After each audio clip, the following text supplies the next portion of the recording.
Certo?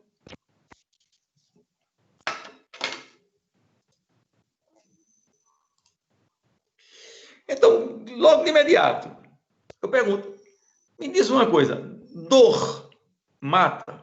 Qualquer tipo de dor. Qualquer tipo de dor no corpo humano mata. Quem é que pode me responder? Será que dor mata?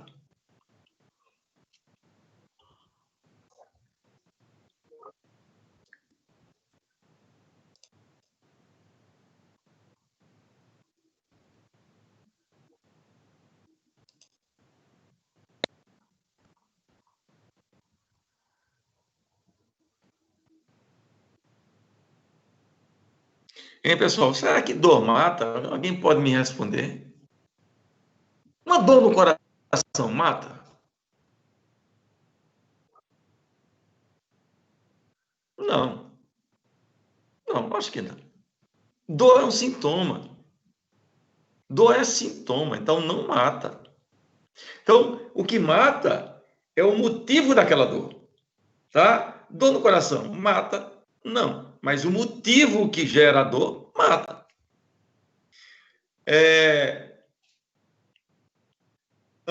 Durante, como eu falei, durante a pandemia, né, no auge do enclausuramento, eu atendi uma paciente que veio indicada de um profissional, exatamente, Bruno. Exatamente. Ah, tanto Vitória quanto Amanda acertaram também. Tá certo? Então, eu recebi um paciente de um profissional, um bucomaxilofacial, que atendeu essa paciente em caráter de urgência no bloco cirúrgico. O paciente chegou lá quase com angina, quase com como é que se diz? Fechamento da glória, por conta do edema que estava acontecendo ali. Essa paciente, o profissional teve que fazer um ato cirúrgico, teve que drenar. Essa região aqui, abaixo, submetoniana, tá? Submandibular aqui, nós temos áreas importantíssimas que, se um abscesso agudo, evoluído, acometer essas cavidades que tem aqui nessa região lateral, pode levar à morte.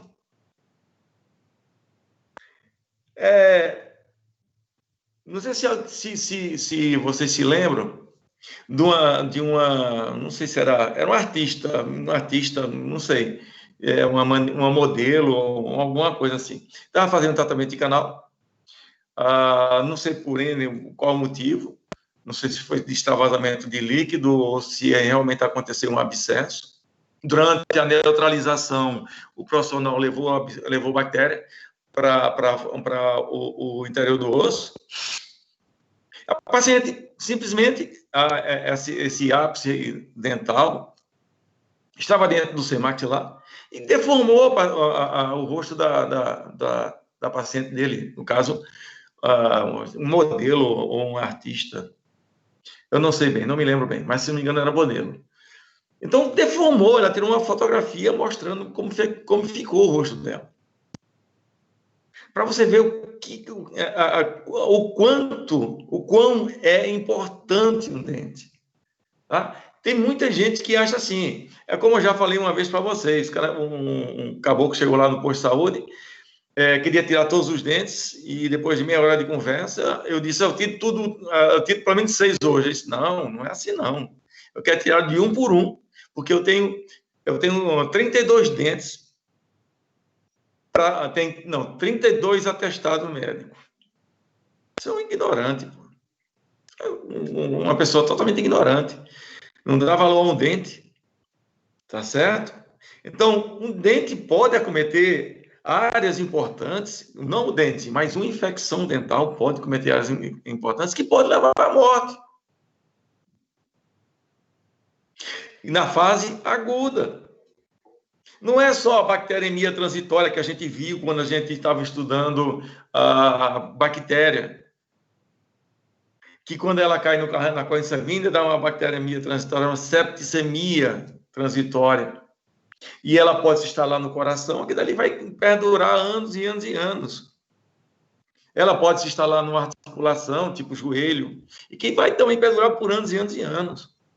Mas a fase aguda, ela pode levar à morte de imediato.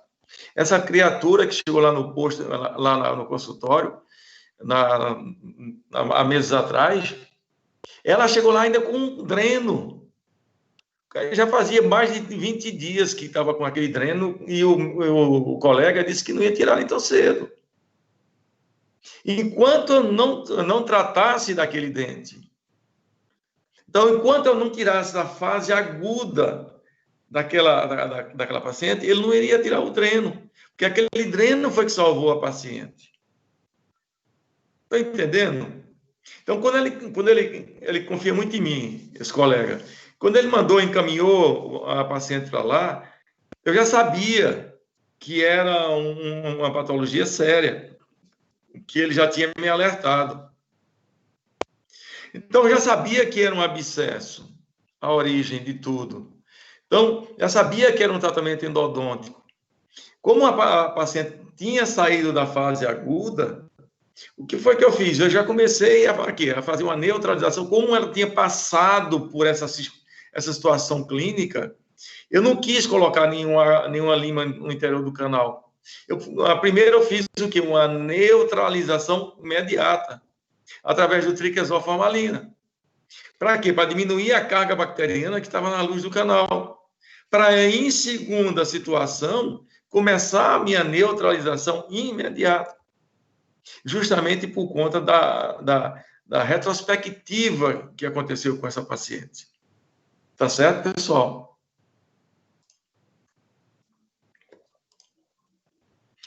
Então,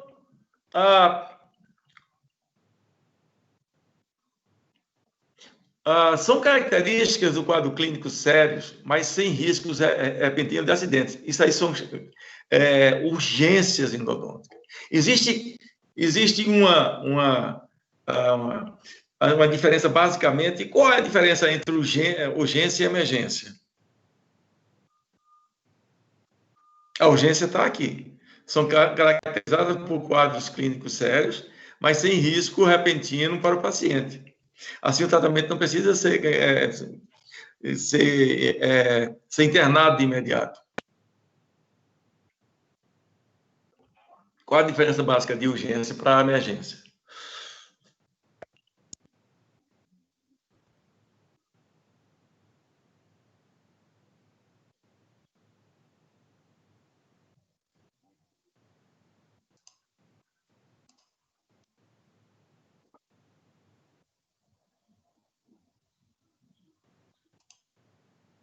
Exatamente.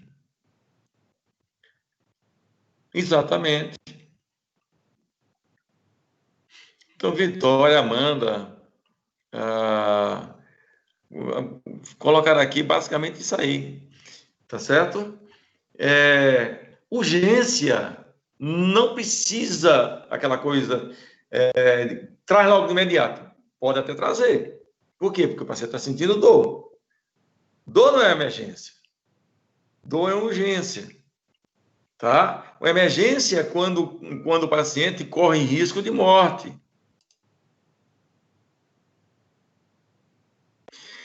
Maísa, você pode fazer algum procedimento cirúrgico no seu consultório. Quando eu dava aula lá na outra faculdade, na clínica, apareceu uma senhora com edema muito grande. Muito grande. Ela já estava com essa região bem edemaciada. E eu tive que intervir. Eu tive que drenar esse abscesso. Porque ele poderia muito bem descer e fazer um edema de glote. E essa paciente via ter um problema muito mais sério do que estava acontecendo. Então, eu tive que intervir. Então, a gente pode fazer isso no consultório, tá certo? Mas, geralmente, como você falou aí, na grande maioria das vezes, é a nível hospitalar. Na grande maioria das vezes é a nível hospitalar, tá certo? Então, a urgência não tem a rapidez do tratamento. Já na emergência, é caracterizada por quadros clínicos sérios e que pode trazer riscos sérios e até mortais para o paciente. Por isso, o tratamento precisa ser realizado de forma o mais rápido possível. Então, a gente tem que primeiro caracterizar o que é urgência e o que é emergência. Tá certo? Aquele paciente chega no seu consultório com uma garrafinha de água gelada na mão. Toda vez que o dente dói, ele coloca água gelada na boca. Isso aí não é emergência, isso é urgência. Isso é uma pulpite aguda e irreversível. Tá certo? Quando o paciente chega no seu consultório com edema, a região infraorbitária, arroxeada, com o olhinho fechadinho, isso aí não é emergência, isso é urgência. Isso é um abscesso agudo evoluído. Tá? Então, é isso que eu quero demonstrar para vocês. Primeira coisa que a gente tem que fazer é fazer o diagnóstico. Quando a gente, não agora para vocês, mas daqui a uns anos, vocês vão fazer isso com tanta naturalidade, tá? Com tanta frequência, que vai ser a coisa mais normal do mundo. Eles falam, aqui dali é um abscesso, aqui dali é uma pulpite. Pela característica, logo na amnésia, o paciente chegar para você e dizer assim, doutor, passei uma noite terrível. A noite toda sentado, já sabe que é uma pulpite aguda irreversível. Me acordei, o dente, fui dormir, o dente estava bonzinho. Me acordei com uma dor terrível. E quando eu fui lavar os dentes, escovar os dentes, aí eu notei que passa com água gelada, com água fria. Uma pulpite aguda irreversível. Então, só o fato do paciente relatar essas características da dor, você já mata a charada.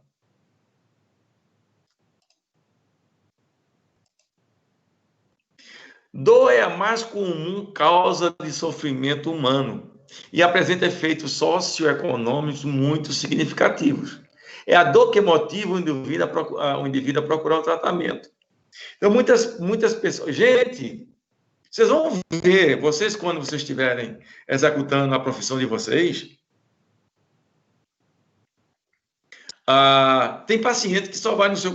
Eu tenho vários pacientes que só vão no consultório quando o dente está doendo. Vários. Tipo assim, vem cá, tu é paciente que de 6 em 6 meses tu tem que estar aqui. Tá bom. De 6 em 6 anos ele vai. Geralmente com a dor. Hoje à noite, chegou um paciente lá de 5 horas da tarde, 5 e pouca, no consultório, querendo fazer uma extração. Eu já tinha atendido ele há um tempo atrás e disse, olha, isso aqui vai ser preciso de tratamento de canal. Isso aqui, em qualquer momento, vai lhe dar algum problema. Ele deixou para lá. Chegou hoje para fazer a urgência, novamente. Então, tem gente vagabunda, tem gente que não liga muito para isso. Tem gente que não liga para dente.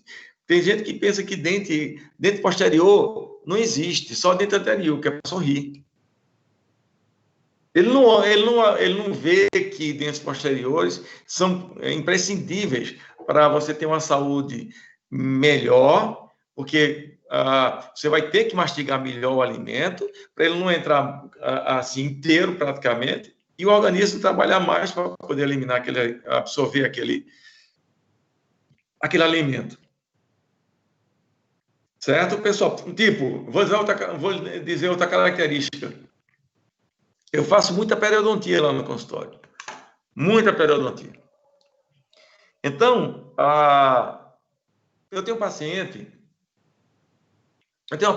paciente que ela tem que estar no meu consultório de 4 em 4 meses. De 4 em 4 meses. Eu não vou dar nunca alta para essa paciente. Porque ela tem dificuldade de fazer uma boa higiene. Então, quando ela tem que estar no meu consultório de 4 em 4 meses. E agora, nessa pandemia, ela passou... não foi nem foi no início de março. E veio agora. Veio recentemente, veio essa semana. Eu pedi para ela fazer uma panorâmica para dar uma olhada no que está acontecendo. Ela tem perda óssea generalizada. aumentou significativamente a perda óssea que ela já vinha tendo há anos. Por quê? Porque ela precisa estar no meu consultório de 4 meses. Então, tem pessoas que não é de ano em ano, tem pessoas que passam 10 anos lá no consultório, não tem nada. Hoje em dia, esses adolescentes, eu vou chegar, o que é que tu está fazendo? Eu pergunto, o que é que tu está fazendo aqui? Tu não tem nada. Não, mas eu vim dar uma olhada porque minha mãe mandou e eu vim ver se tem alguma coisa. Tá? Mas aqui, o pessoal mais antigo não dá muito valor para dente. Tá? Diz, ó, tu vai ter que vir daqui a 6 meses. Ele não vem daqui a 6 meses, vem daqui a 6 anos. Então, é muito comum a gente ter esse tipo de paciente. Paciente que só aparece no seu consultório por motivo de dor. Então, vê mesmo, 85% das emergências no consultório são dores provenientes da polpa ou do periápice. É como eu falei para vocês, a endodontia, ela sobrevive de inflamação e de infecção. E está provado aqui. É imprescindível uma boa anamnese para poder solucionar o problema. Gente, eu já falei isso no início da aula. A gente tem que ter uma boa anamnese. Gente, a gente tem que conversar com o paciente. A gente tem que saber exatamente o que é que o paciente está sentindo. A gente tem que saber a qualidade da dor do paciente. A intensidade da dor. As horas que o dente incomoda, que aquela região incomoda. Se dói com isso, se dói com aquilo, se passa com... Gente, a gente tem que entender a fisiologia daquela dor. Então, não é, senta aí, que eu vou tirar a tua dor. Não é assim. Não é assim. Muitas vezes eu estou fazendo a higiene, o paciente está sentado na cadeira, e eu digo, já começa a falar, fulano, e aí, qual disse o teu problema? Eu estou escutando, eu estou de costa para você, mas estou escutando. Eu estou lavando minhas mãos, e ele já estava falando, e eu já estou maquinando o que é que eu vou fazer. Por quê? Porque eu tenho o que ele está me relatando, eu já vou fechando o quadro clínico dele.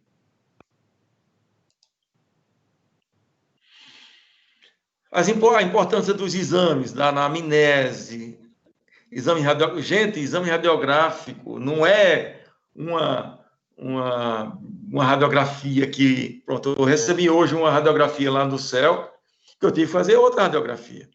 Porque não sabia nem o que era, não sabia se era uma radiografia de um dedo, de um dente, da canela, não sabia, não dava para saber. Porque não dava nada. Isso aí não é radiografia. E eu teria vergonha de fazer uma radiografia desse tipo e encaminhar para um colega. Gente, a gente tem que zelar pelo nome da gente. Não prestou, repete. Não prestou, não repete. Eu, quando no início da minha carreira, eu tinha maior dificuldade de fazer uma radiografia. Eu simplesmente, assim, depois que eu me formei, eu deletei a radiologia, eu deletei completamente da minha cabeça. Eu tive que reaprender radiologia. Porque não me diga que eu não sei. Tá? Até que hoje eu sou bom em radiologia. Eu faço umas radiografias bem, assim, bem... Mas, Amanda, isso você vai ganhando experiência, Amanda. Eu estou dizendo a você que eu esqueci completamente. Naquela época, a gente estudava por angulações, né? Eu me lembro bem, a região inferior é de 0 a 5, mandíbula, de 10 a 15 premolar, de 5 a 10 ou de 10 a 15 premolar, canino inferior vai até 20, 25, aqui vai de 35, a região do mento, tá certo? A região anterior, a faixa de 65. Então, a gente tinha essas angulações. A gente não tinha esse posicionador, a técnica do paralelismo que vocês fazem hoje em dia. E que, se você botar na minha mão, eu não sei para onde é que vai. Eu estou tão acostumado a fazer pela técnica da bissetriz que eu não sei fazer com aquele posicionador. Jura você que eu não sei. Mas a gente vai adquirindo novamente. Como eu disse, eu deletei radiologia. E eu fazia cada radiografia. Gente, não cabia na radiografia, não, gente. Só cabia mesmo na coroa. A raiz ficava 1 quilômetro de distância. E aquelas radiografias eu não mostrava para ninguém, não. Ficava comigo. Por quê? Porque eu queria... eu sabia da minha capacidade. Eu não ia começar uma carreira mostrando um lado negativo. Então, a gente tem que fazer uma radiografia que me dê detalhes. A radiografia tem que ter detalhes. É imprescindível. Gente, sábado, vai fazer 15 dias agora, sábado, eu recebi uma paciente lá no consultório, vinda, encaminhada por uma colega, que ela chegou, foi um primeiro molar superior, se não me engano foi o 26, ela não conseguia passar, porque o dente tinha uma certa curvatura, raiz, tanto na mesial quanto na distal, e ela não conseguiu. Ela me encaminhou. E a paciente levou uma tomografia, uma lesão imensa, tanto nas como é que se diz, nas raízes vestibulares, quanto na raiz palatina. E eu consegui passar, graças a Deus, tá? Inclusive, encontrei outro canal, que nem no laudo da tomografia vinha assim, na tomografia, dente com 3 canais, e eu logo vendo a tomografia disse, esse dente tem 4 canais, isso aqui é um canal. E no laudo tinha 3 canais. Então, é por isso que eu não gosto de ver laudo de radiografia nem tomografia, porque geralmente não condiz com a realidade. Tá certo? Então, quando ela levou a tomografia, e era uma lesão muito grande. E quando eu fiz a radiografia periapical, para ver se realmente tinha ultrapassado aquele batente que a colega formou, eu não vi nada. Eu não vi praticamente nada, nenhuma lesão periapical. Por quê? Porque a radiografia esconde muito. A melhor imagem, hoje, a imagem mais precisa que nós temos, é a tomografia computadorizada. A radiografia nos dá muita coisa, nos dá muito detalhe, mas tem muitas vezes que a gente vê uma pequena área radiolúcida e quando vai para a tomografia é uma área extensa até demais. Tá? Então, a gente vai ter que fazer uma radiografia de qualidade, né? Fazer teste de vitalidade pulpar com quente, com frio, com broca e etc. Palpação, para a gente saber quando o dente dói, quando não dói, se tem edema, se não tem, se tem fístula, exame visual para saber se tem fístula ou não, percussão, tanto horizontal quanto vertical, para saber se a dor vem do ligamento lateral, porque se vier, já é uma extensão de coração purulenta, praticamente em todo o ligamento periodontal, e quando é somente a nível apical, é bem localizado, não está muito extensa aquela área, tá certo? As dores, gente,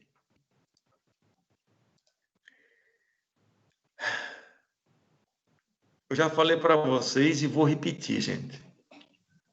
Quando a gente faz teste de temperatura no dente, se dói, logicamente, se eu estou com o dente sadio aqui, se eu pegar uma barra de gelo e colocar em cima do meu dente, vai doer. Se eu pegar um bastão de gutta-percha, esquentar e colocar na face vestibular do meu dente, vai doer. Lógico que vai doer. Tá certo? Mas eu quero saber quanto tempo vai durar aquela dor. Não é saber se vai doer ou não. Lógico, se o dente estiver inflamado, a dor vai ser lancinante, vai agudizar muito rápido. E aquela dor vai durar por um determinado tempo, 3, 4, 5 minutos, depois vai começar a amenizar. E às vezes é só aumentar.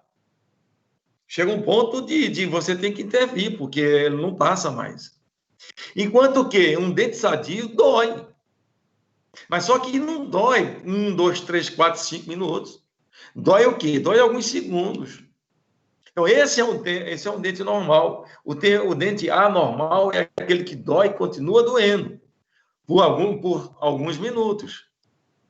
Tá? Então, o tempo, a duração da dor é muito importante.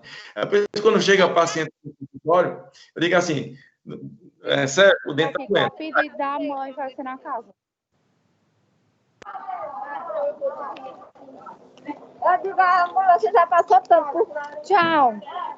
Daí, Zê, tá aberto o teu microfone.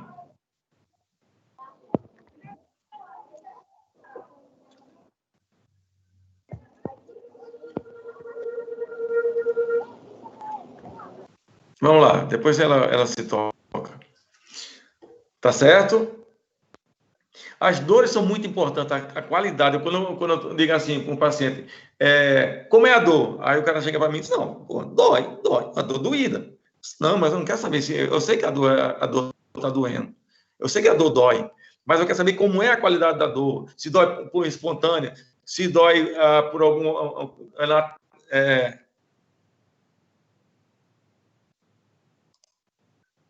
Em emergência, há risco de vida. De vida não, de morte, né? Vida a gente já tem, né, Bruno? Aí a gente fala não vida, a gente fala risco de morte. A emergência há risco de morte, sim. Viu?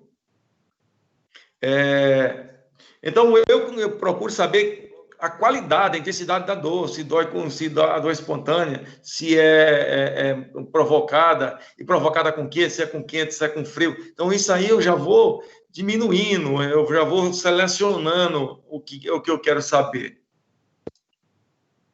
Se a dor é espontânea, se a dor é provocada, se dói com quente, se dói com frio, se dói com doce. Por que é que dói com doce? Me diga, quem é que sabe por quê? Você vai comer um chocolate, dar uma dentada, aí você... Eita, danos, pegou mesmo nela. Por que dói?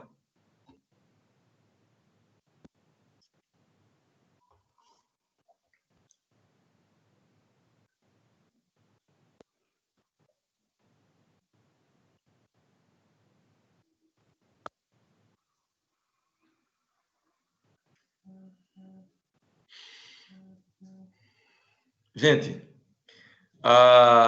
dói com doce, porque o açúcar, quando ele quebra, ele se transforma uma parte em ácido.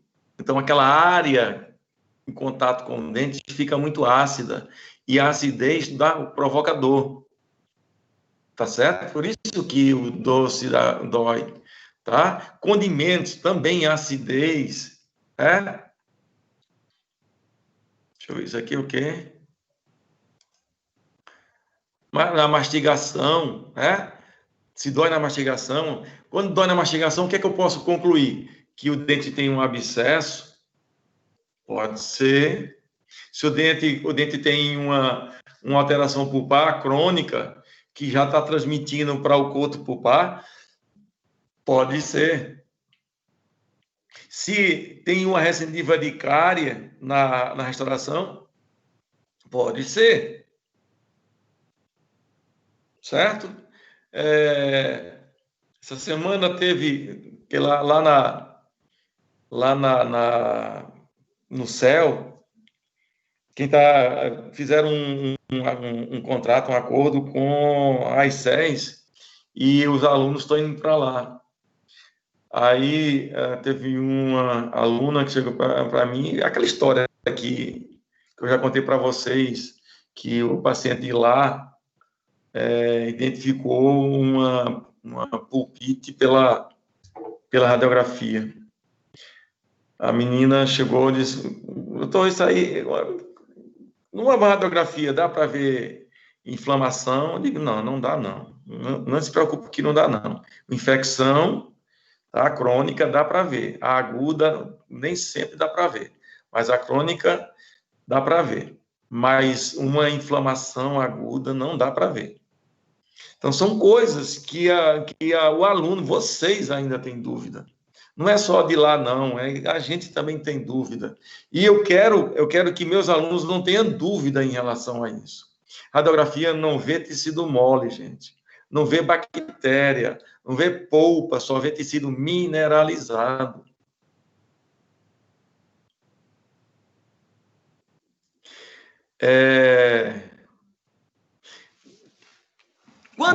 Quando a gente estava dando aula de preparo biomecânico, eu dizia assim: nunca, não sei se vocês se lembram, nunca faça isso, nunca coloque isso.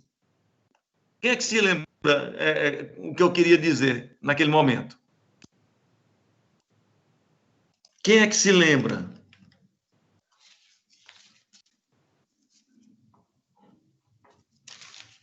Eu dizia assim, nunca. A palavra nunca é muito forte, que a gente não pode nem usar, porque, pronto, se eu estou elaborando uma dissertação, eu não posso colocar nunca, porque é muito complicado. A banca com certeza vai me pegar. Mas, nesse caso, eu sempre digo o seguinte, nunca. Quem é que se lembra? Quem é que tem a memóriazinha mais fresquinha? Faz pouco tempo, tem 6 meses.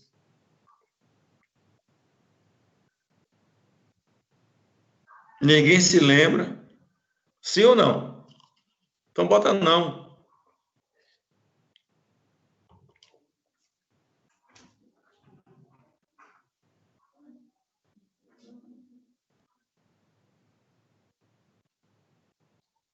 Quem é que se lembra? Ninguém. Não é possível. Gente, deixa eu lembrar vocês mais ou menos. Eu sempre disse a vocês o seguinte: nunca coloque broca de alta rotação no interior do canal. Não era assim? Vocês se lembram agora? Foi, você já me falou, Maísa.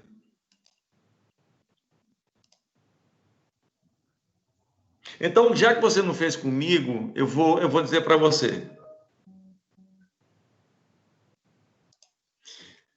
Maísa, nunca, em hipótese alguma, você vai, tipo assim, eu vou preparar o conduto para receber um retentor intraradicular. Aí começa a abrir com uma broca de alta rotação. Nunca faça isso. Porque a probabilidade de você fazer uma perfuração é enorme.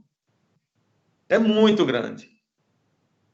E esse paciente que chegou agora à tarde, lá no consultório, no final da tarde, estava exatamente com o processo de perfuração feito por alta rotação. Quando eu olhei a radiografia, eu digo, meu Deus do céu, minha aula está aqui. Minha aula está aqui. Tudo que eu falei para a menina está aqui. Um rombo, o cara colocou... Aquilo ali não era um pino, não. Ele colocou uma estaca. Um morão de fazenda. Então, o cara fez uma perfuração imensa. Isso, o paciente disse que já tem bem um profissional conceituado aqui em Caruaru. Tem um conceito muito forte, muito grande aqui. Pessoal, um profissional que já tem um certo tempo aqui em Caruaru. E fez uma babojada, uma arte dessa no dente do cidadão. Só que isso não dói de imediato, não dá prejuízo de imediato para o paciente. Pô, ele disse que tem mais ou menos 20 anos que fez esse procedimento. Agora é que começou a dar problema. Agora, quando ele chegou lá, tinha uma fístula.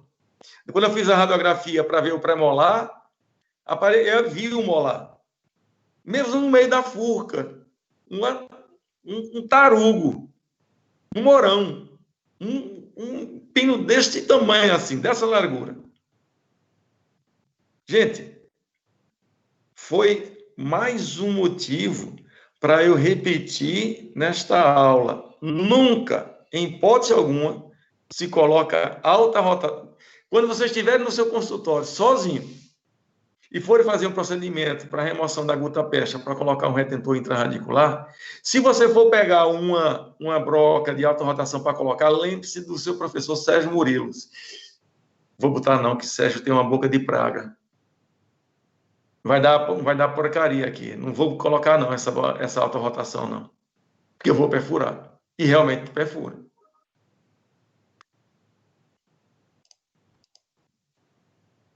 Certo, pessoal? Nunca, tá? Vamos lá.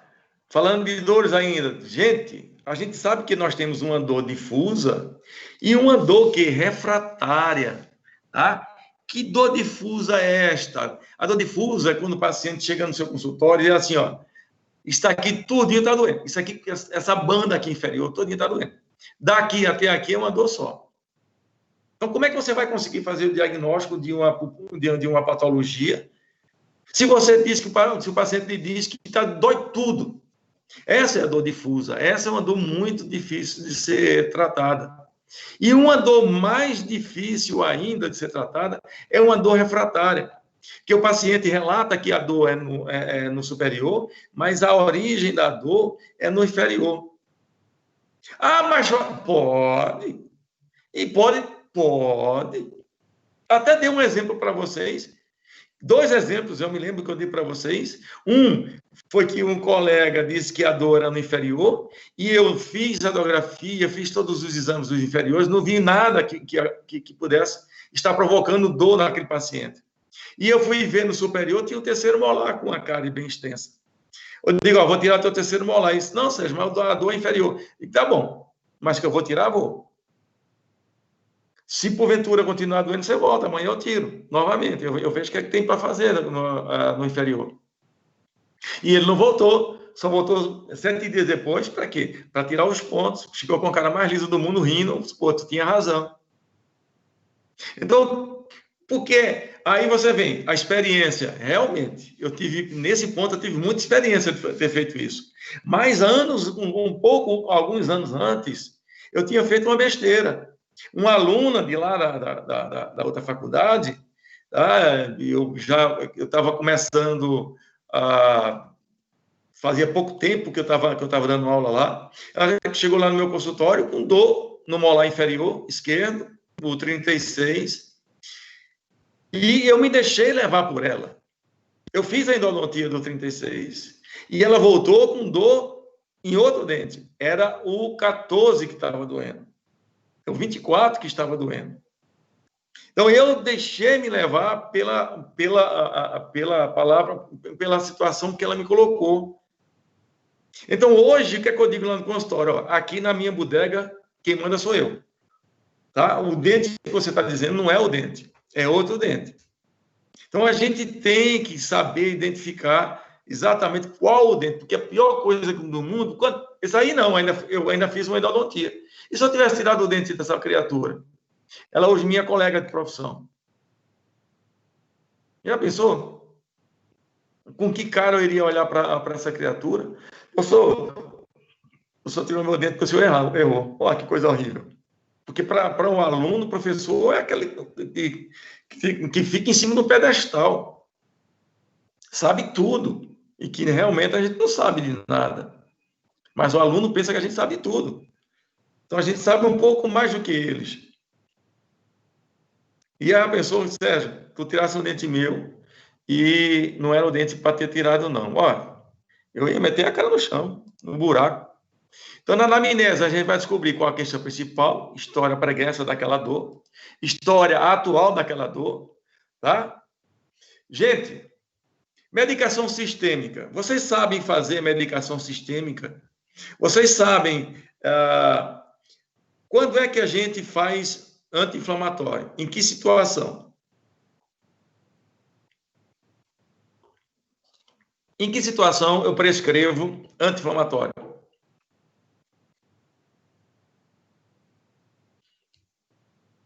Eu prescrevo anti-inflamatório em infecções.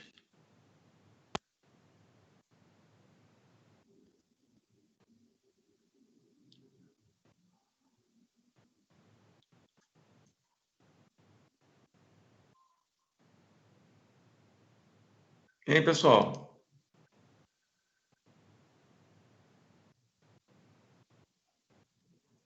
Nada. Ninguém responde.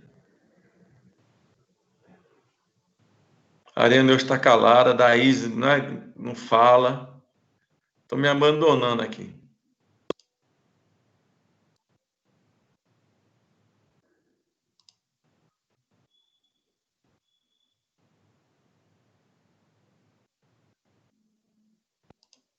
Como é?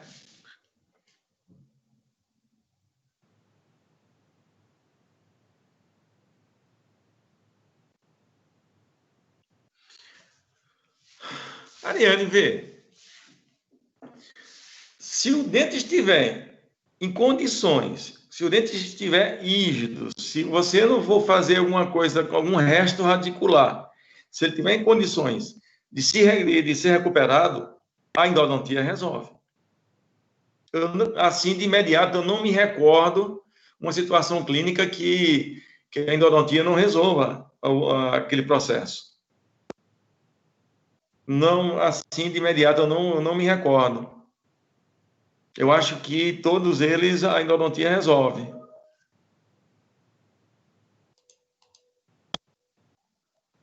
Uma exodontia é quando ocorre uma perfuração. Pronto, esse rapaz que está com um tarugo dentro do canal, dentro do ligamento periodontal, bem no meio da furca, vai ser extração.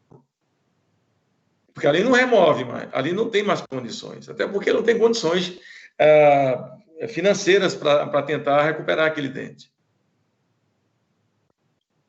Tá certo? Então, numa situação dessa, é extração, Ariane. Viu? Essa aí é, com certeza, a extração. Gente, vê, bora voltar à medicação sistêmica. Gente, dor aguda provocada. Ó, vê. Para eu tratar de uma infecção endodôntica, para eu tratar de eu tenho condições de fazer uma endodontia somente com antibiótico terapia? Não. Por quê? Porque quando a polpa necrosa, logo em seguida que a gente viu isso em aula, logo em seguida começa a acontecer o quê? A infestação bacteriana. Então, quando ela necrosa, não tem mais sangue para levar antibiótico para dentro da polpa. Então, eu só passo antibiótico para os meus pacientes para tirá-los da fase aguda. Só prescrevo antibiótico para os meus pacientes na fase aguda. Gente, alterações pulpares, a gente prescreve anti-inflamatório, analgésico e anti-inflamatório. Por quê? Porque não tem infecção. Eu já falei para vocês, alteração pulpar, sangrou, não tem bactéria, só tem inflamação. Então, eu não vou prescrever um antibiótico para o paciente se não precisa de antibiótico. Precisa de quê? De anti-inflamatório. Certo, pessoal? Então, alterações pulpares, pulpites, anti-inflamatório. Tá? E tem uma pulpite, existe uma dor de dente, existe uma dor de dente, que eu costumo dizer, tanto inflamatória quanto infecciosa, que o único remédio que passa chama-se dentista. Então, o dentista tem que atuar para resolver o problema daquele paciente. Não é um antibiótico, não é um anti-inflamatório, não é analgésico. É o dentista. Então, nas alterações pulpares, a gente prescreve analgésico e anti-inflamatório. Nas alterações pulpares, tá? Necrose pulpar e alterações periapicais, aí sim a gente prescreve um antibiótico. Qual é o antibiótico mais indicado para uma infecção periapical? Isso vocês sabem.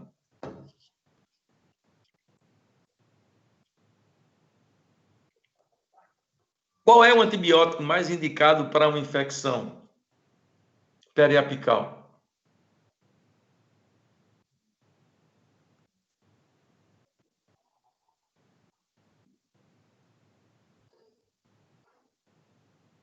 Hein, pessoal?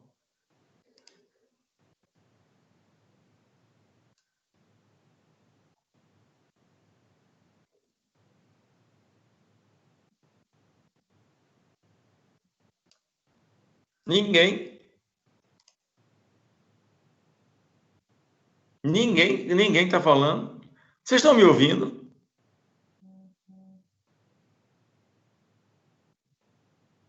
Ariane, abre o microfone, Ariane. Fala comigo. Você está me ouvindo?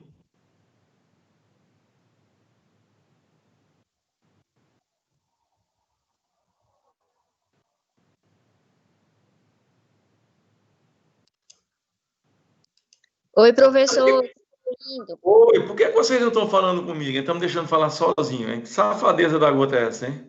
Ah, é porque eu tô pelo celular e fica ruim para ir estar digitando lá no bate-papo. Então por que você não entra, não abre o microfone e fala? Tô aqui, diga.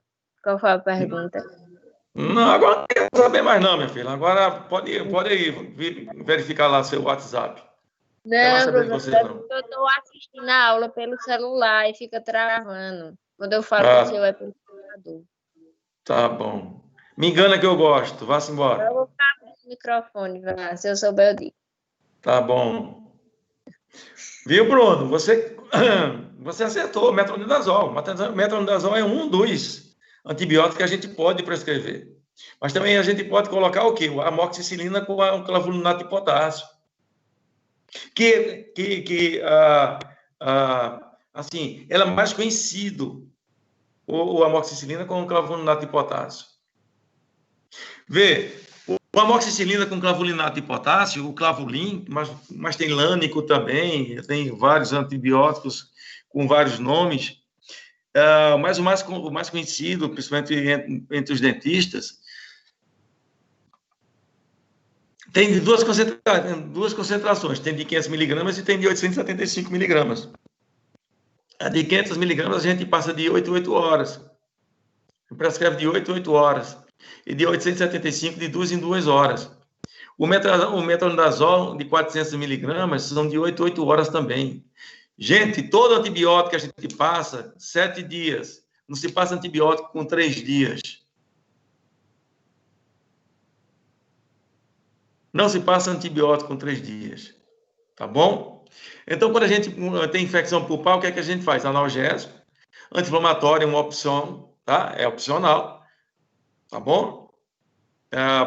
Pode ou não fazer o anti-inflamatório, mas principalmente os antibióticos.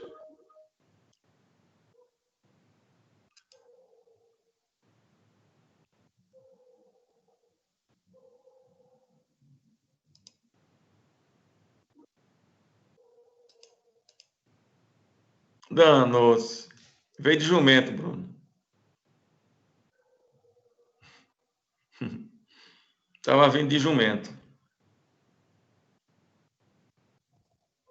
Tá certo, pessoal. Então, o anti-inflamatório para reações periapicais é opcional.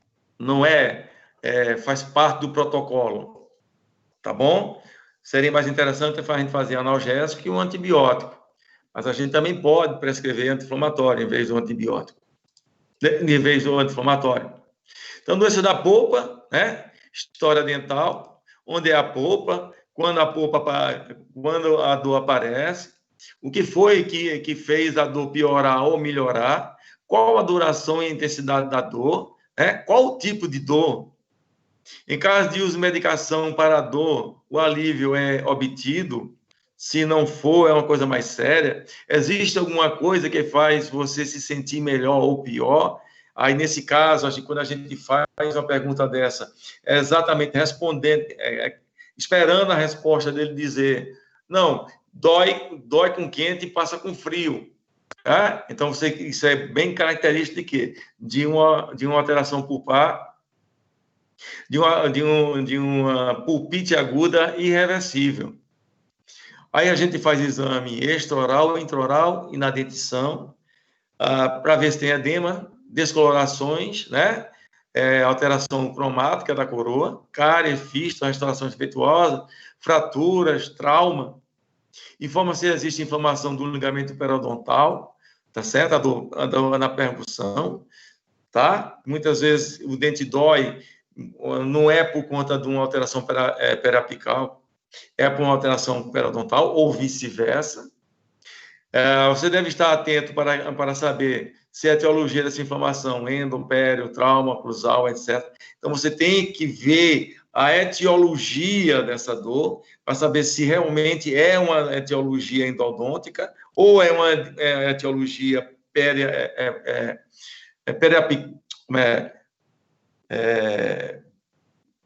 Agora deu uma bronca. Se a origem é periodontal, se tem trauma de oclusão, tá? Se tem restauração defeituosa, então você tem que realmente fazer isso. A percussão horizontal ou vertical, a resposta é severa, moderada, leve ou negativa. A palpação determina a extensão da inflamação, registra a severidade das respostas da mesma forma que é obtido para a percussão. Então, ali é muito... Cara, eu já disse para vocês e repito, sem medo de errar. Um exame que eu adoro e que praticamente só ele me resolve os meus problemas é a palpação apical.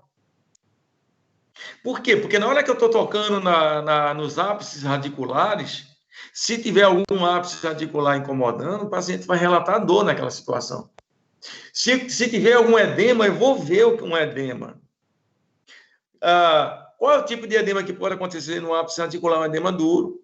O edema duro caracteriza o quê? Um abscesso endoalveolar agudo em evolução. Por que em evolução? Porque o pus está dentro do trabeculado ósseo e não rompeu a tábua vestibular ainda. Tá? Então, tudo isso a gente tem que ter em mente. Tá? Teste frio, elétrico, quente. Se dói, se não dói, se dói muito, se dói pouco, se demora, tudo isso aí. Se passa, se aumenta a dor. Tá certo? No teste frio, a contração de fluidos dentinários estimula os receptores da dor. Se for testar novamente, espere alguns minutos para obter um teste mais preciso. Gente, eu sempre relato o seguinte, quando um paciente chega no seu consultório, tá, para você atender em caráter de urgência, após um trauma, a gente pode fazer teste de vitalidade com quente e com frio? Com percussão, nem pensar, porque o dente está super, hiper dolorido. Então, ele não vai responder, ele só vai responder com dor. Mas com quente e com frio, será que ele responde?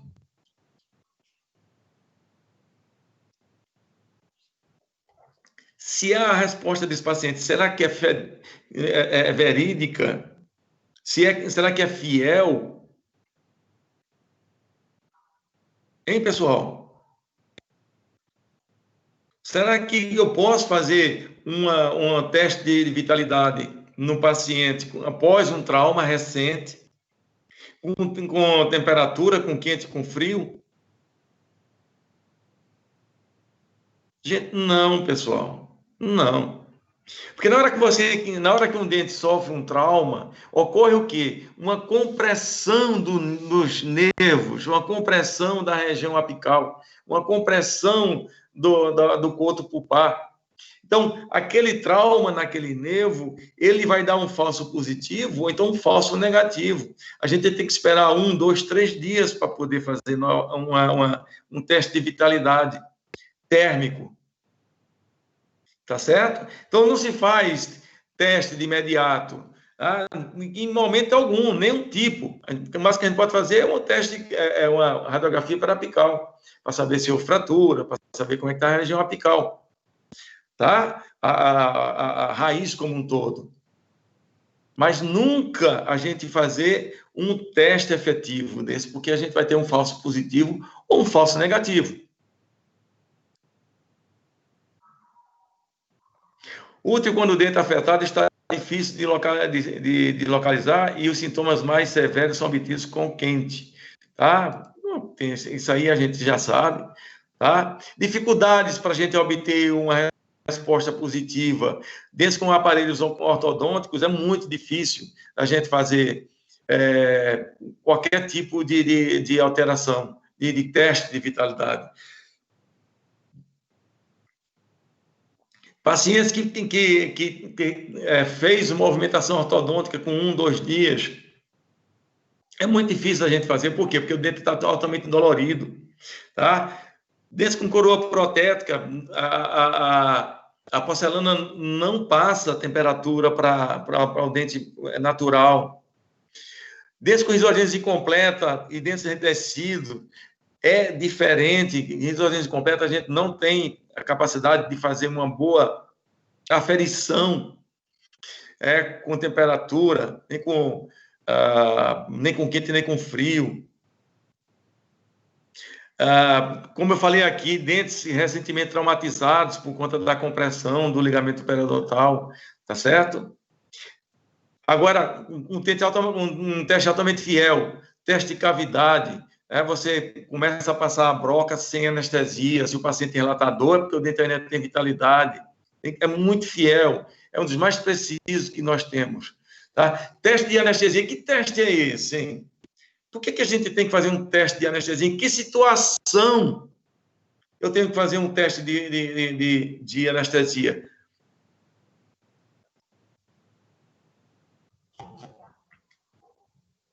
Em que situação clínica eu tenho que fazer um teste de anestesia? Gente, responde, fala comigo. O que é que você acha, Bruno?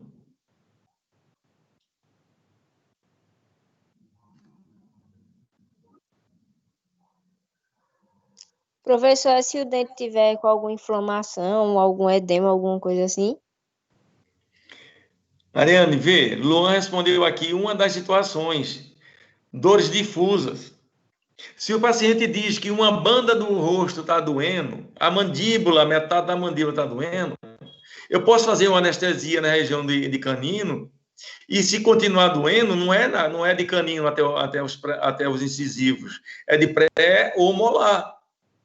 Então, isso é um teste de anestesia. Se o paciente diz, principalmente, Luan, quando o paciente diz que a dor é no superior e a dor, na verdade, é inferior, se você anestesiar o superior e continuar doendo, então, com certeza, a dor é inferior. Então, esse é o teste de anestesia. É muito importante. Pouquíssimas pessoas falam nesse tipo de teste. Não sei se vocês já ouviram falar nesse tipo de teste. Então, é um teste muito importante quando a gente tem dores difusas, tá? E dores refratárias. Então, se vocês não tiverem experiência suficiente para saber qual a arcada que está doendo, ou qual o dente que está doendo, vocês façam um teste de anestesia. Não precisa colocar um tubete inteiro. A metade do tubete resolve. Por quê? Porque se for naquela região, vai pelo menos diminuir a sensação dolorosa. Sondagem, periodontal, para ver mobilidade também. Doença da polpa, envolvimento endodôntico extenso, pode causar acentuada mobilidade. Gente, vê, quando a polpa está com inflamação crônica, ela pode, dependendo do tempo dessa inflamação, ela pode transmitir essa inflamação até o coto pulpar. Até o coto pulpar. E esse coto pulpar, mesmo ele com vitalidade, a gente vai ver uma reação periapical, do tipo crônica no ápice radicular. É impressionante, mas muitas vezes é raro, mas já aconteceu isso comigo, mas muito, muito tempo atrás, inclusive até com um primo segundo meu. Chegou para fazer um endodontia no molar, vi uma reação periapical, fui fazer, comecei a abrir o dente, ele dor, aí o dentista tem mania de dizer que o cara está ficando doido, que aquele dente não dói, que aquela dor não existe, né? Quando o dentista não sabe o que é, ele fica dizendo isso. E eu disse a mesma coisa, não é não está doendo, é da tua cabeça. Pô, bicho, não estou ficando doido não, está doendo. Era o quê? Era inflamação crônica. Mas eu via na radiografia uma alteração periapical. E eu tinha na cabeça que toda alteração periapical era necrose. E naquela época, mais ainda, como era um molar, tinha 3 condutos, no mínimo, né? Um deles pode estar com vitalidade. E pode, o quê? Durante a abertura, pode doer. Radiografia, né? Trajeto fistuloso, a gente coloca um pão de gutapecha para ver de onde é que vem aquela fístula, né? Mas pulpites reversíveis, tratamento de urgência, é somente remoção da causa. Isso aqui a gente já conversou no início desse semestre. Pulpite reversível, como é que se trata? Remoção da causa, tira a causa, cessa o efeito, tá? Então, é uma cárie, a gente coloca, tira aquele tecido carioso, né? E coloca um cimento hidróxido de cálcio e coloca um ionômero de vidro por cima. Se passar, espera 45 dias. Depois desses 45 dias, quando a gente vai remover, a gente remove sem anestesia. Se o paciente relatar dor, é porque tem ainda vitalidade. Então, essa dor. Eu sempre digo o seguinte, lá no consultório, aqui dentro, dente que não dói não presta. E é verdade. É verdade, de vez em quando saem umas pérolas da minha boca. Eu digo, olha, aqui dentro, dente que não dói, não presta. E é verdade. Mas se tu quer que eu sinta dor? Não, não é isso. Mas que dente que não dói, não presta.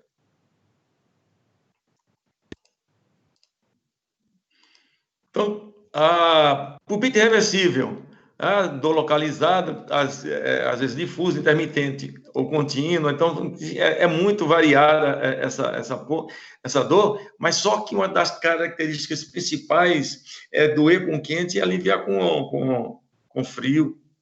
É à noite, dor noturna intensa, 99% das vezes é uma pulpite irreversível.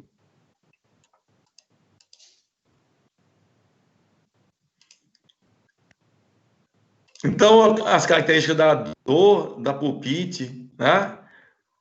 Gente, preste atenção nessa radiografia desse dente superior direito, desse molar.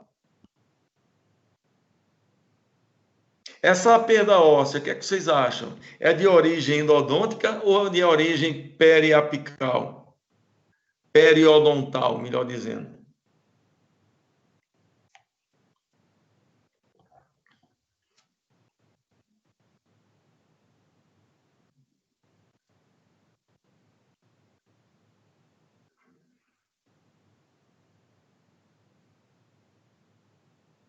Hein, pessoal? Esse primeiro molar que está na radiografia superior direito é de origem endodôntica ou é de origem periodontal? Na verdade, realmente parece ser de pério, Bruno, mas isso é de origem endodôntica. Para você ver como a radiografia engana. E por isso que a gente diz que não existe diagnóstico radiográfico. A radiografia auxilia no diagnóstico, é para fechar o diagnóstico. Então, a gente não pode ver um negócio desse, viu, Bruno? E dizer assim, não, isso aí é um processo periodontal. Não pode. Isso aí é um processo endodôntico que gerou essa perda lateral do dente. O dente está amolecido. Quando a gente começa a fazer o tratamento endodôntico, o dente volta a se reinserir, volta a se inserir. Isso é tudinho uma infecção de origem endodôntica, Bruno. Mas a gente, pela radiografia, quem não conhece, quem não sabe, diz, não, isso aí é um processo periodontal.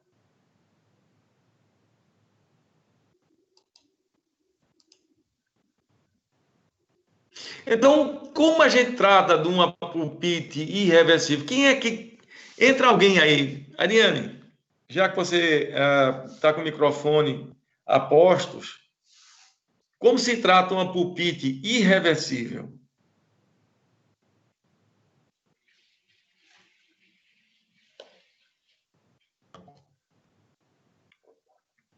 Ou qualquer outra pessoa?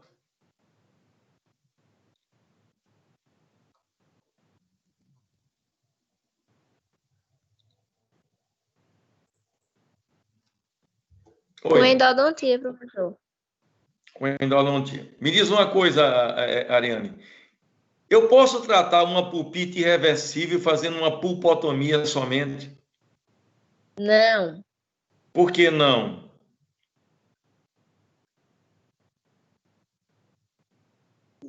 Não sei não, professor. Sei que não pode. Tô pegando fila aqui com meu namorado, professor. Ariane, fica aí só um pouquinho. Não desliga não o microfone, tá? Então vê mesmo. O que é uma pulpite irreversível? Gente, Ariane, essa polpa ela está comprometida desde a câmara pulpar até o ápice radicular. Se eu for fazer uma pulpotomia, para a gente fazer uma pulpotomia, a gente viu na aula de alterações pulpares que ela tem que ter corpo. Inclusive, caiu na prova, não sei se caiu na prova de vocês ou de outra, que ela tem que ter corpo, ela tem que ter pouco sangramento. Uma pulpite irreversível, ela sangra bastante. Às vezes, ela nem sangra, porque já está em processo de necrose. Então, se eu for fazer uma pulpotomia, o que é uma pulpotomia? É só a remoção da câmara da pulpa coronária. Se eu for fazer uma pulpotomia, isso não vai resolver o problema. Eu já perdi um paciente direitinho, que o paciente tinha bastante, e eu, por preguiça, eu fiz somente a pulpotomia. E o dente começou a doer, o cara ficou arretado comigo, procurou um colega, o cara fez a coisa certa e ganhou o paciente. E eu perdi aquele paciente. Eu perdi o paciente. Por quê? Porque era para ter feito o quê? A remoção total da polpa radicular, da polpa como um todo, até o limite CDC. Se eu for fazer um tratamento de urgência, Ariane, e todos que estão aqui, eu tenho que fazer a remoção dessa polpa completa até o limite CDC. Eu estou sem tempo de fazer essa endodontia. Então, eu amplio um pouquinho esse canal e coloco o quê? Coloco a Tosporin. Porque o Tosporin é excelente para parar dor de pulpite. Entendeu, Mariane? Entendi, professor. Me diz uma coisa, você, qualquer outra, eu posso fazer endodontia em sessão única numa pulpite irreversível, Ariane? Pode. Posso, por quê? Porque o que está doendo é a polpa. Se eu remover a polpa, acabou a dor. Verdade. Então, eu posso dar continuidade a esse tratamento. Se eu tiver tempo, eu posso fazer endodontia em sessão única no pulpite irreversível. E o paciente não vai relatar nenhuma dor. Certo? Certo. Gente, eu coloquei... essa condição clínica que eu coloquei aqui é para todo mundo.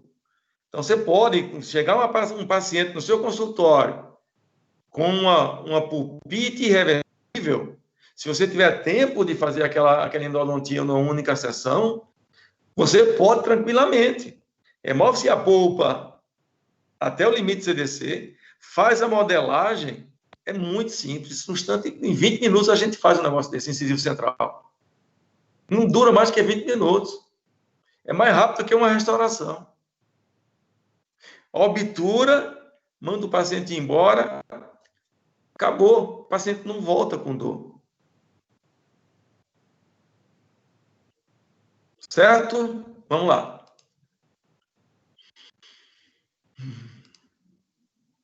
Então tá aqui, urgência endodôntica, endodontia conservadora, capeamento pulpar direto, né? Ou pulpotomia com indoxicálcio, ou MTA, tá? Pode ser um dos dois. Só será indicado em casos onde a polpa coronária ou radicular, respectivamente, apresentar características macroscópicas, que eu falei agora. Tem que ter corpo, de vitalidade e reversibilidade em caso de inflamação. Isso tudo eu falei agora, no slide anterior. Capeamento pulpar direto, pô, vocês sabem melhor do que eu, né? Expulsão de pequeno tamanho, dentes com polpa jovem, né? Eu já falei até para vocês, eu citei um caso que aconteceu comigo, de um paciente adulto, eu fiz o capeamento pulpar direto, anos depois o paciente voltou com a restauração fraturada, eu removi a restauração e aquela ferida pulpar ainda existia lá, o paciente não sentia dor, mas também não cicatrizou aquela ferida. Tá? Então, por isso que a gente faz em pacientes jovens. A resposta é muito melhor, é muito mais adequada. Então, clinicamente, tem que ser vital e que condições de reversibilidade, tem que ter corpo para que a gente possa cortar. A doença da polpa, pulpite irreversível,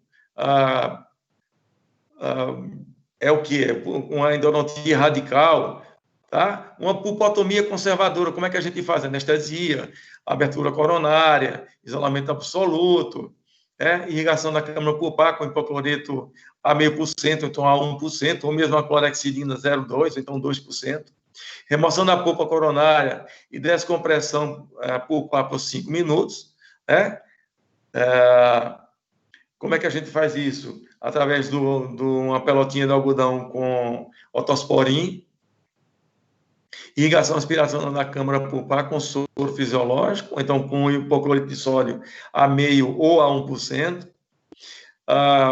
otosporin por 5 ou 15 minutos, irrigação, aspiração da câmara pulpar com soro, tá? E pronto, acabou. Doenças do periápice. Periodontite apical aguda. Gente, a gente tem quantas patologias agudas nós temos na endodontia? Patologias periapicais agudas. Quantas são?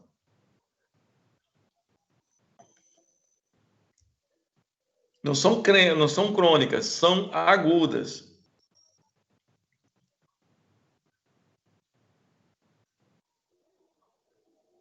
Quantas patologias periapicais agudas nós temos?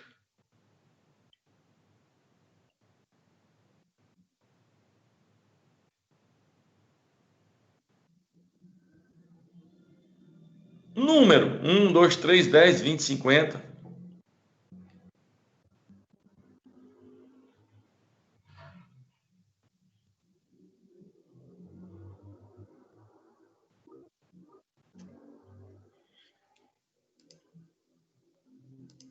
Verdade, Ariane, são 3.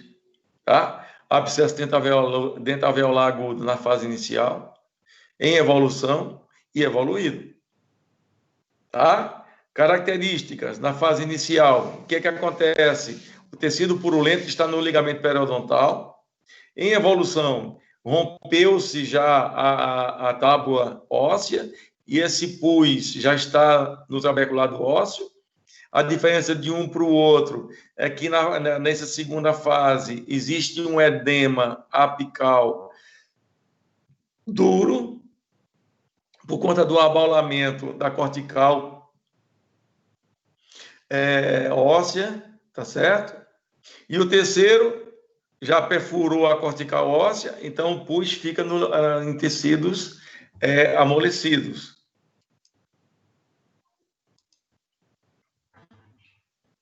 Então, as dores contínua, quase sempre pulsátil, tal, essas características que a gente sabe.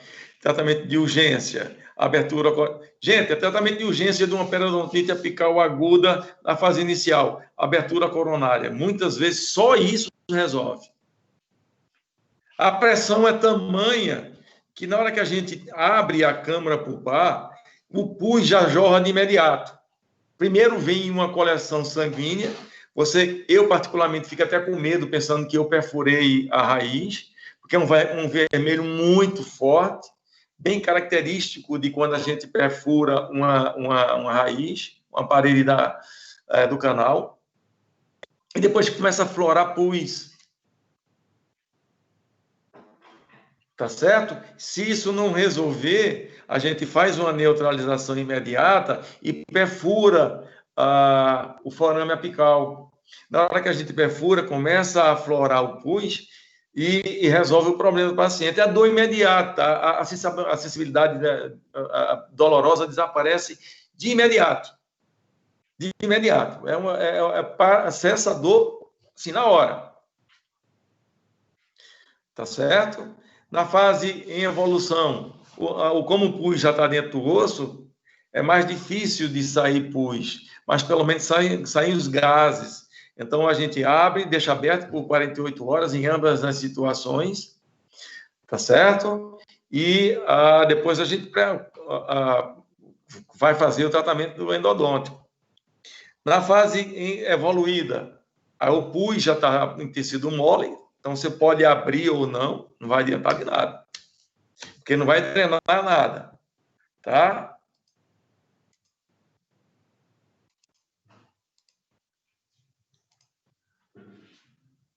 Então, aqui, com as consequências, né?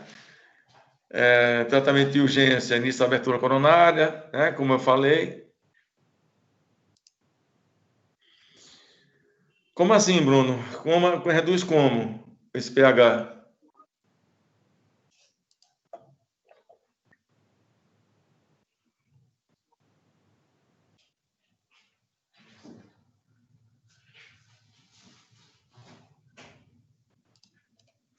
Acho que é mais por desnutrição coronária e perda de suporte.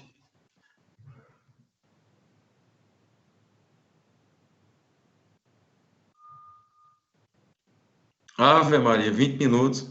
Nossa.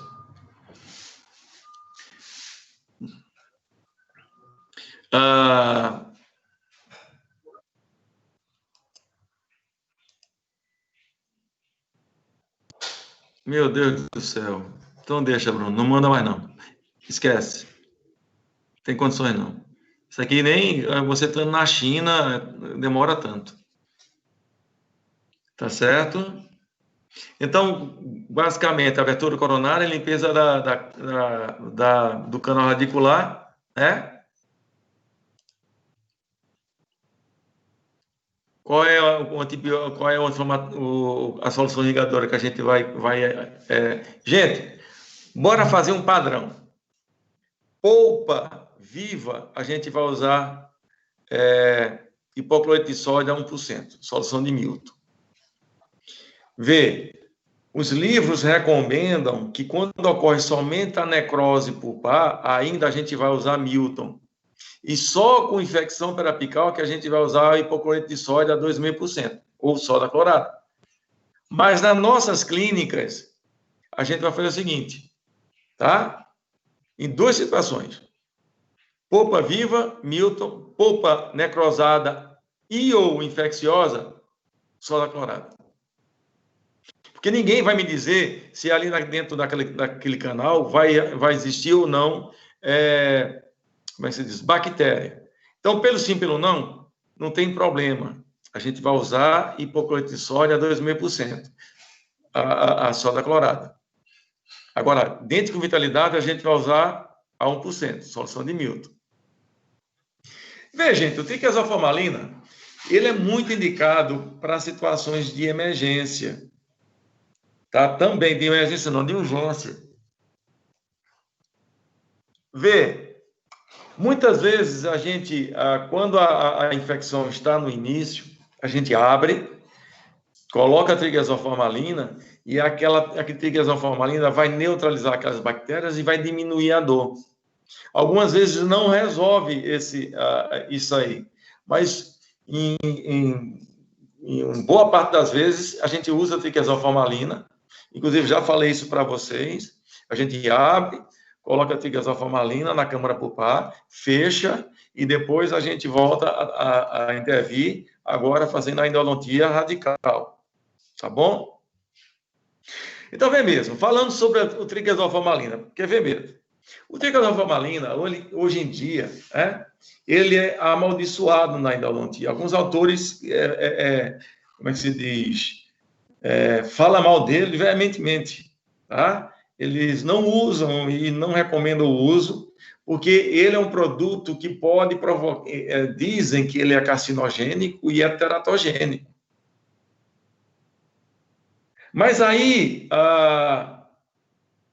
como é que se diz? Porque fizeram um trabalho científico e verificaram que ele pode trazer algum tipo de alteração sistêmica e até mesmo produzir algum defeito a nível de gerações mais adiante. Aí eu fico pensando, meu Deus do céu, há quantos anos se usa triquesalformalina e a gente não tem uma geração de pessoas defeituosas, mentais ou então físicas? Aí você faz uma pesquisa, aí deu isso. Mas aí como foi que eles fizeram? Eles pegaram, um grupo de células e colocaram essa célula dentro em contato direto com o triquesalformalina. Então a gente sabe que o triquesalformalina, por ele liberar formol, tá? Na hora que ele libera gases, e esses gases são oriundos do formol, eles são muito irritantes. E outra, dependendo de como você utilizar esse triquesalformalina, porque ele libera gases, esses gases podem passar pelo forame e atingir o ligamento periodontal e a região apical como um todo. Então, ele não tem parâmetro, ele não tem obstáculo para parar. Ele continua liberando até passar todo o efeito dele. Então, é por isso que muitos autores não recomendam o uso do triquesalformalina. Mas eu, particularmente, gosto muito do triquesalformalina, porque é um medicamento altamente fácil de ser utilizado, tá? E efetivo. Ele é comprovadamente um excelente bactericida. Comprovadamente, ele é um excelente bactericida. Então, eu uso com certa frequência esse triquesalformalina. Então, é um medicamento que demonstrou eficaz ação antimicrobiana, como eu falei agora, sobre um coquetel de germes colhidos de canais radiculares de dentes humanos infectados, devido à liberação de vapores que estão diretamente relacionados com o volume de medicação empregado. Tá? Então, ele libera esses vapores, e como eles colocaram direto essas bactérias dentro em contato direto com o triquesol, a reação foi muito diferente. Consequentemente, tais vapores poderão se estender a uma região mais distante, como eu falei para vocês, apresentando uma ação bactericida ao nível de células e tecidos periapicais. Por quê? Porque ele libera gases e passa pelo forame. Cara, aí eu digo, pô, todo mundo mete o pau, eu vou encontrar pelo menos um artigo que fale bem do triquesalformalina. Com base nas evidências científicas a respeito do formaldeído, sua ação e aplicações na odontologia, pode-se concluir que os efeitos tóxicos locais e sistêmicos colocam em dúvida sua viabilidade nos procedimentos odontológicos. Então, a dose e a receita. Será que vale a pena você utilizar o triquesalformalina, já que ele é tão nocivo às células dos tecidos periapicais?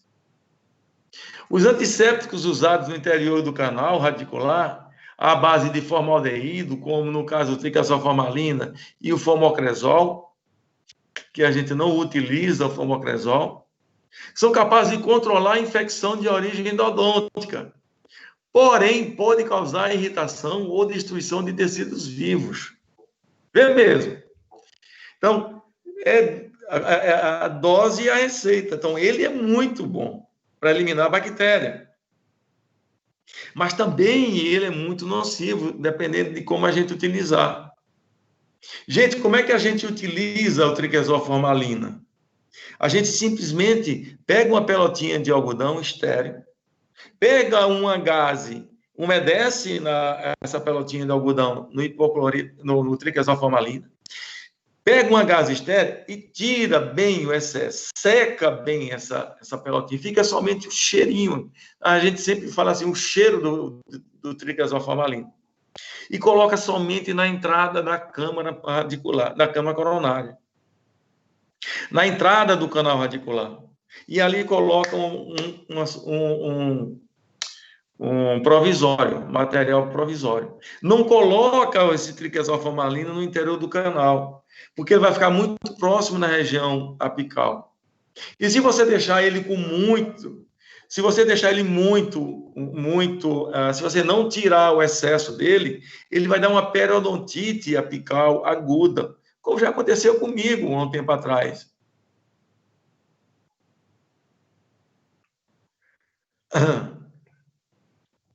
Uma vez eu coloquei ele, me esqueci de tirar o excesso, o paciente voltou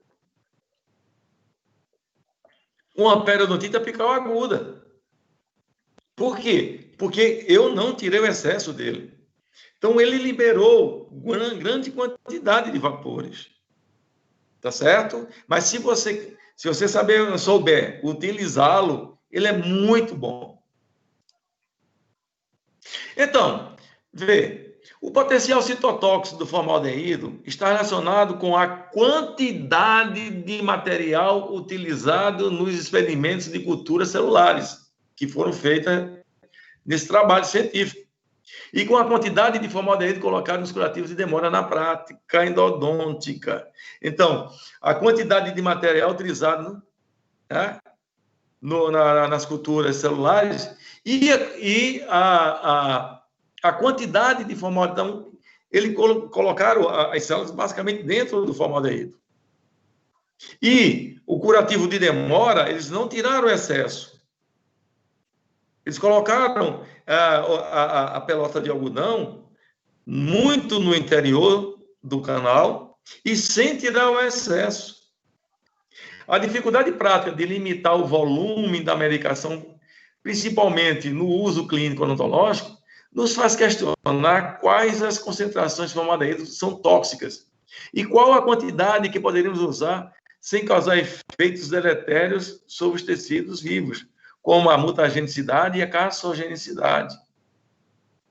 Então, o mesmo autor ele diz o seguinte: dependendo da concentração, dependendo da quantidade, do volume que você colocar, dependendo da localização que você colocar essa pelota de algodão, não vai interferir em nada. Ai, meu Deus, desculpa. Não é possível. Me empolguei aqui. Ai, meu Deus. Gente, aguarda só um pouquinho. É para rir mesmo, Amanda. Pode rir. Pode rir. Judiação.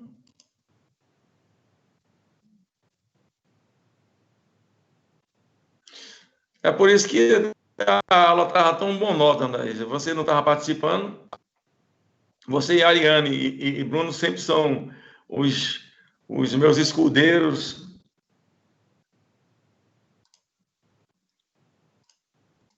Gente, vamos ter calma.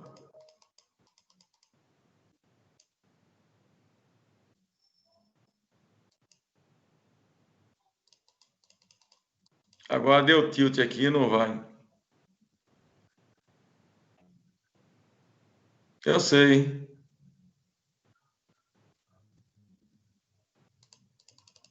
Gente, travou aqui.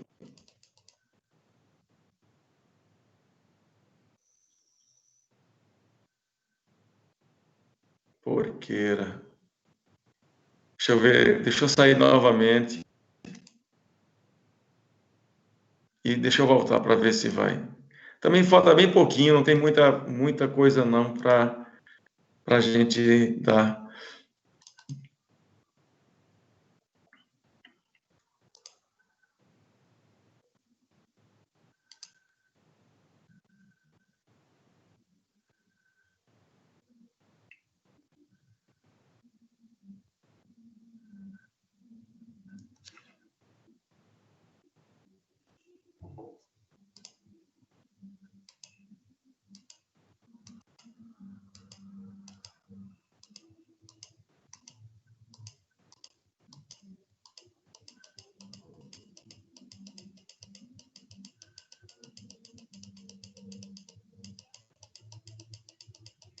Gente, aguenta um pouquinho, eu chego lá.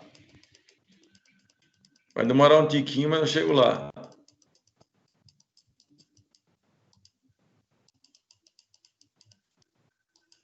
Ai.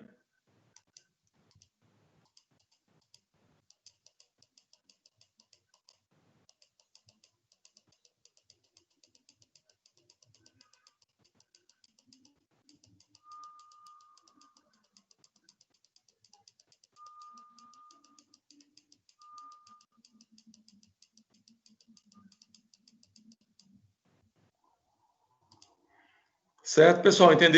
Vocês entenderam em relação ao triquezoformalina, né?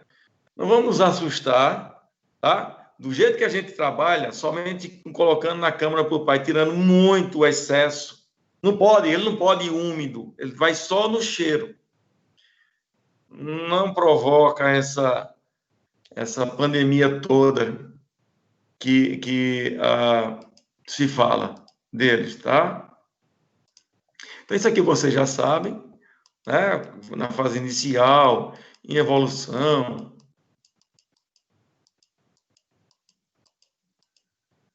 Gente, o que é isso aqui, hein?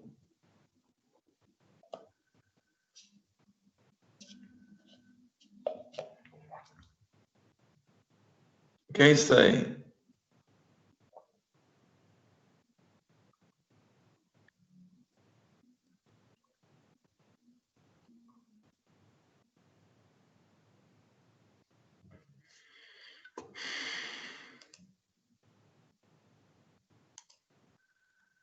Hein, pessoal? Que venha a ser isso aí.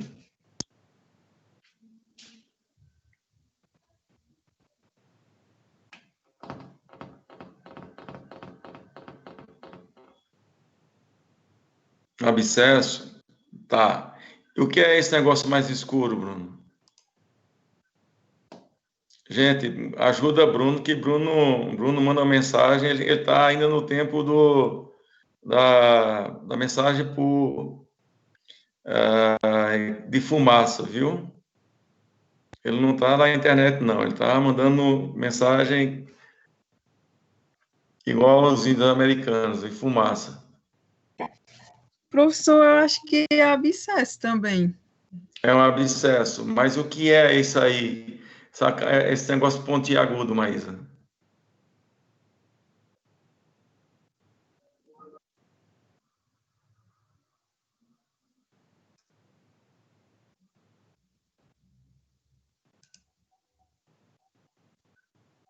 Maísa? O que é isso? Essa área mais saliente?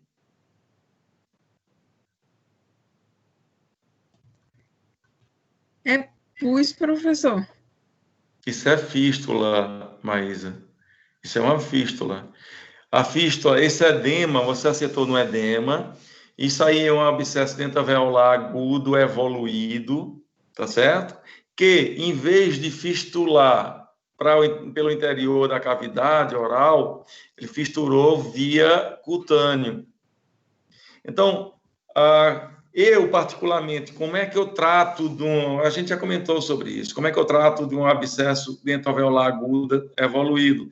Com antibiótico terapia. Eu evito o máximo possível acontecer isso aí, porque isso numa mulher vai ficar cicatriz pro resto da vida. Tanto em homem como mulher. Na mulher fica feio. E no homem fica... também, professor. Não entendi. Drenar também. Deixar um dreno. Vê, a gente tem que evitar o máximo. A gente tem que evitar o máximo possível acontecer isso, Maísa. Porque isso aí fica uma ferida pro resto da vida. Fica um tecido de granulação aí. Então, no rosto de uma mulher fica muito feio. Então, antes que chegue a isso, geralmente entro logo com antibiótico pesado, dou uma dose de ataque, utilizo tanto o metronidazol quanto o clavulinato de potássio, faço ação com os dois Nas primeiras 24 horas, eu faço uma dose de ataque dos dois, e depois das 24 horas, eu faço o quê? Uma dose de manutenção. Durante 7 dias. É a única situação a qual eu utilizo o metronidazol com a amoxicilina com clavulinato de potássio. Para justamente evitar, isso é uma fístula. Quando ela supura, tá? O problema não é colocar dreno aí. Depois, futuramente, essa moça vai ter que fazer o quê? Uma cirurgia plástica para corrigir esse defeito.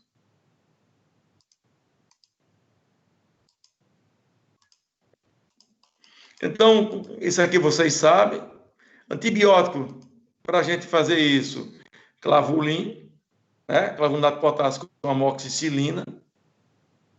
Numa situação mais aguda, eu posso intervir cirurgicamente quando como é que se diz? O abscesso está intraoral, está com muita dor, o paciente com muita dor, eu faço incisão cirúrgica, tá? Para aliviar aquela quantidade de tecido purulento, tá bom?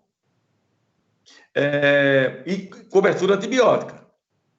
Antibiótico qual? Metronidazol, associado ao clavulinato de potássio com amoxicilina. Dose de ataque, 24 horas, e depois dose de manutenção. Então, isso aí é o plano de tratamento, né? Que, para uma situação daquela, não existe abertura coronária, porque o pus não está mais próximo ao ápice, tá?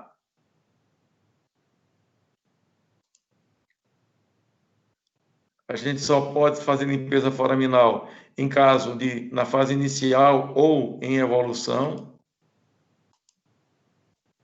O abscesso fênix é a mesma coisa desse outro, tá certo? O que é o abscesso fênix? É o quê? É uma doença crônica que agudiza. Então, o tratamento é o mesmo. Tanto faz o tratamento de um abscesso como é que se diz? Na infecção primária ou na infecção secundária. O plano de tratamento é o mesmo. Tá certo? Tanto na infecção primária quanto na infecção secundária. Chegou agora, Bruno. Tá certo, pessoal? Então, vê, isso é a mesma, é isso que eu queria passar para vocês, gente. Me crucifica agora de perguntas, bora? Se eu souber respondê-las, a gente fica até meia-noite conversando aqui. Vocês entenderam tudo que eu quis passar para vocês? O plano de tratamento para urgências endodônticas, a gente sabe que para chegar num plano de tratamento, a gente precisa de exames. Eu tenho que fechar o diagnóstico. Eu não vou, como é que se diz, abrir um dente para fazer uma drenagem se o dente ainda tiver vitalidade. Se for um abscesso, se for uma pulpite aguda reversível, e eu abro o dente para fazer uma drenagem, eu errei redondamente. Por que foi que eu errei? Porque eu não fiz os exames pertinentes para descobrir que tipo de alteração pulpar estava ali presente. Tá certo, pessoal? Então, para a gente fazer qualquer tipo de tratamento, a gente tem que ter um diagnóstico. Tem que fechar aquele diagnóstico.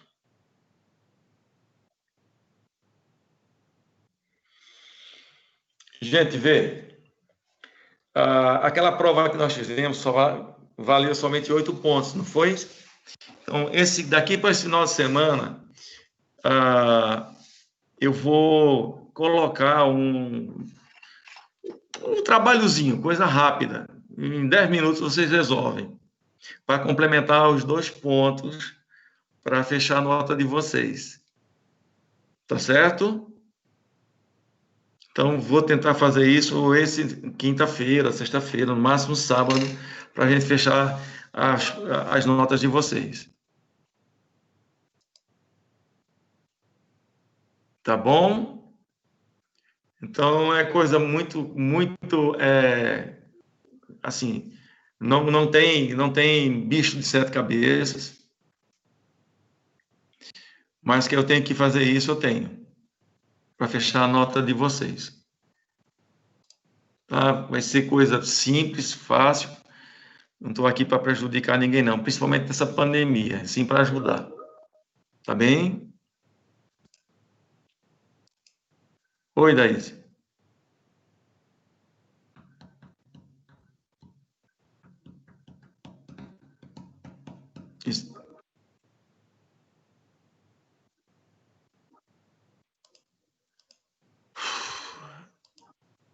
Daíse, vê, eu me dispus a fazer essas práticas com vocês.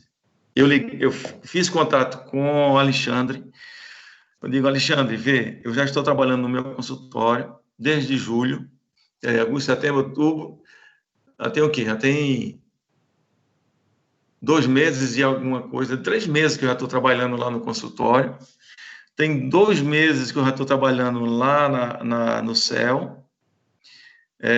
Então, eu me dispus a ir fazer o laboratório com vocês. Só que ele ficou de mãos atadas, porque a Recife não liberou. Porque eu estou dentro do grupo de risco. Então, eles dizem assim, professor que está no grupo de risco, não, em hipótese alguma, tem contato com o aluno. Então, Entendi, realmente, eu não professor. sei.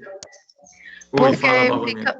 fica bem difícil. A gente tá, assim, pelo menos eu estou muito angustiada e a gente sempre comenta no grupo, por causa que a gente vai para o 7º período e a gente não sabe, assim, a prática de endodontia, falta de dentística, e complica muito. Aí ele disse que ia ver a questão com o senhor, porque o senhor é do grupo de risco e tal, mas, assim, também não deu nenhum retorno. Mica fala com ele, que é a representante, mas não tem retorno.